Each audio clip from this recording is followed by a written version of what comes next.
एकट पेटीकोट का पैटर्न बनाना। इसके पहले पाठ में हमने एकट पेटीकोट बनाने के लिए शरीर के नापों को पहचाना।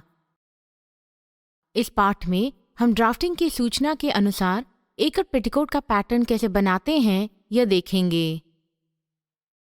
उद्देश्य: इस पाठ के अंत में आप एकट पेटीकोट बनाने के लिए कपड़े का अंदाज लगा पाएंगे। एकट पेटीकोट का पैटर्न बनाने के लिए शरीर के नाप से गणना कर पाएंगे। एकट पेटीकोट के लिए पैटर्न बना पाएंगे। नाप के चार्ट के आधार पर एकट पेटीकोट की पूरी लंबाई 22.5 इंच है और छाती का घेर 24 इंच है। इन नापों के आधार पर हम एकट पेटीकोट के लिए कपड़े का अंदाज निकालेंगे। अगर हम 5 इंच कंधे की सीम के लिए और 1 इंच नीचे की हेम के लिए पूरी लंबाई 22.5 इंच में जोड़ेंगे तो पूरी लंबाई 24 इंच होती है। इसे हम गोल करके 25 इंच लेंगे।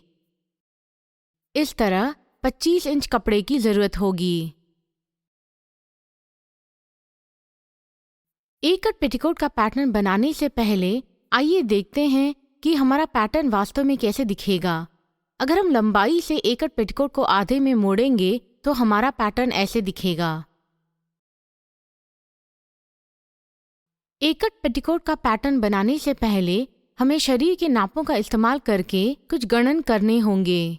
साधारण नियम के अनुसार हमें सीम अंतर और पहनने की सहूलियत शरीर के नापों में जोड़ना होगा और कुछ अपूर्णांक की गणना ड्राफ्टिंग के पहले करनी होगी। एकट पेटीकोट बनाने के लिए शरीर के नाप हैं: पूरी लंबाई जो 22.5 इंच है, आगे की लंबाई जो 11.5 इंच है और छाती का घेर 24 इंच है।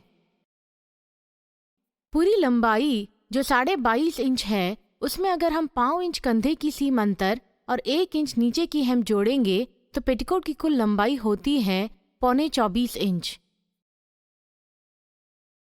अब हम आगे की लंबाई जो 11.5 इंच है उसमें अगर 5 इंच जोड़ते हैं तो आगे की लंबाई बनती है कुल 12.25 इंच। छाती के घेर का 1/4 जो 6 इंच है उसमें अगर हम 1 इंच पहनने की सहूलियत और आधा इंच सीम अंतर जोड़ते हैं तो हमें 7.5 इंच मिलते हैं जो छाती का 1/4 है। नीचे की चौड़ाई के लिए हमें 4 से 6 इंच जोड़ना जरूरी है जिससे पेटीकोट को ए लाइन आकार मिलता है। यहाँ छाती के घेर के 1/4 में हम 5 इंच जोड़ेंगे यानी 5 और 6 तो होता है 11 इंच। हमें ड्राफ्टिंग के पहले एक और अपूर्णांक की गणना करनी होगी जो है छाती के घेर का 1/6 जो है 4 इंच। अब ड्राफ्टिंग की सूचना के अनुसार देखते हैं कि किस तरह एकट पेटीकोट का पैटर्न बनाया जाए। 0.12 बेस लाइन खींचिए जो कुल लंबाई 24 इंच दर्शाती है। यह रेखा कपड़े पर ड्राफ्ट करते समय मोड़ दर्शाती है। बिंदु 0 से सीम अंतर पकड़ते हुए पूरी लंबाई जो 12.25 इंच है नापकर मार्क कीजिए। यह है बिंदु 1।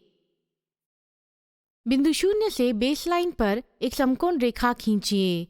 कपड़े पर ड्राफ्ट करते समय यह कंधे की रेखा होगी। बिंदु 1 से बेस लाइन पर एक समकोण रेखा खींचिए। यह कमर की रेखा होगी। फिर से बिंदु 0 से शुरू करते हुए कंधे की रेखा की ओर छाती के घेर का 1/4 अधिक 1 इंच पहनने की सहूलियत और आधा इंच सीम अंतर जो बनता है 7.5 इंच नापकर मार्क कीजिए। यह है बिंदु 2।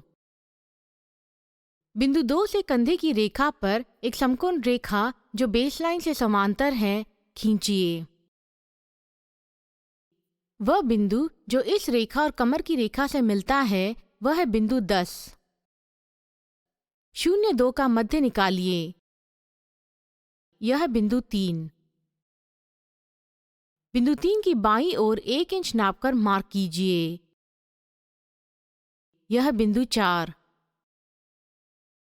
फिर से बिंदु 3 की दाईं ओर 1 इंच नापकर मार्क कीजिए। यह बिंदु 5। बिंदु 4 से बॉडीज के आधे तक अंदर एक समकोण रेखा खींचिए और बिंदु 5 से बॉडीज के आधे तक अंदर एक समकोण रेखा खींचिए। बिंदु 5 से नीचे 5 इंच नापकर मार्क कीजिए। यह बिंदु 6। बिंदु 4 और बिंदु 6 सीधी रेखा में जोड़िए। यह कंधे का उतार होगा। बिंदु 2 से छाती का एक छठांश जो 4 इंच है और अधिक आधा इंच जो 4.5 इंच बनता है नापकर नीचे मार्क कीजिए। यह बिंदु 7। बिंदु 7 से बाईं ओर एक समकोण रेखा खींचिए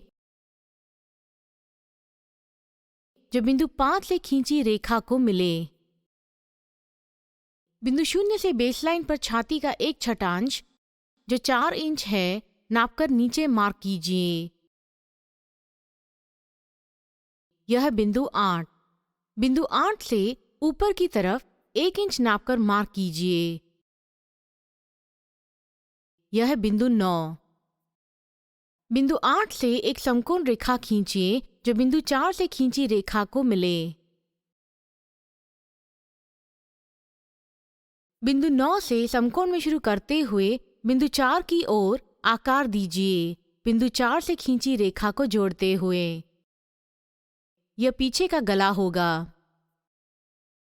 फिर से बिंदु 8 से समकोण में शुरू करते हुए बिंदु 4 की ओर आकार दीजिए, बिंदु 4 से खींची रेखा को जोड़ते हुए। यह आगे का गला होगा। आगे बिंदु 7 से शुरू करते हुए हम आगे की बाह का आकार बनाएंगे। सीधी रेखा की ओर से खींचना शुरू कीजिए, फिर बॉडीज में घुमाव लगाइए, फिर सीधी रेखा को बिंदु 6 पर जोड़िए।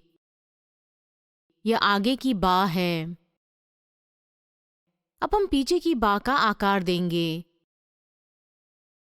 फिर से सीधी रेखा की ओर से खींचना शुरू कीजिए, फिर घुमाव लगाइए, फिर सीधी रेखा को बिंदु 6 पर जोड़िए। यह पीछे की बाह है। बिंदु 10 से 1.25 इंच बाईं ओर नापकर मार्क कीजिए। यह है बिंदु 11। बिंदु 7 और 11 सीधी रेखा में जोड़िए। बिंदु 12 से नीचे की चौड़ाई 11 इंच आड़ी रेखा की ओर नापकर मार्क कीजिए। यह है बिंदु 13।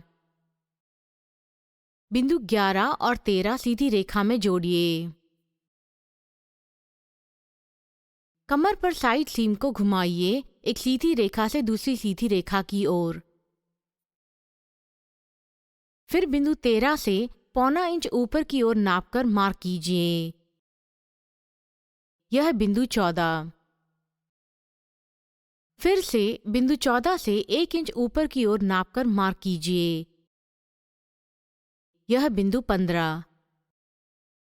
बिंदु 12 से 1 इंच ऊपर की ओर नापकर मार्क कीजिए। यह बिंदु 16। बिंदु 16 से एक समकोण रेखा खींचिए जो बिंदु 12 और 13 को जोड़ने वाली रेखा को समांतर हो। बिंदु 12 से शुरू होने वाली रेखा के मध्य से बिंदु 14 तक एक घुमाव कीजिए। फिर से बिंदु 16 से शुरू होने वाली रेखा के मध्य से बिंदु 15 तक एक घुमाव कीजिए।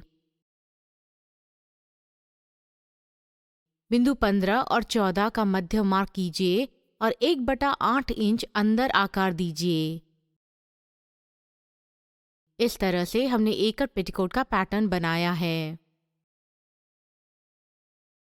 यहाँ हमने एकल पेटीकोट की पूरी लंबाई, आगे की लंबाई, कमर की रेखा, कंधे का उतार, आगे का गला, पीछे का गला, आगे की बाह, पीछे की बाह, साइड सीम का आकार और नीचे की हेम का आकार का ड्राफ्ट बनाया।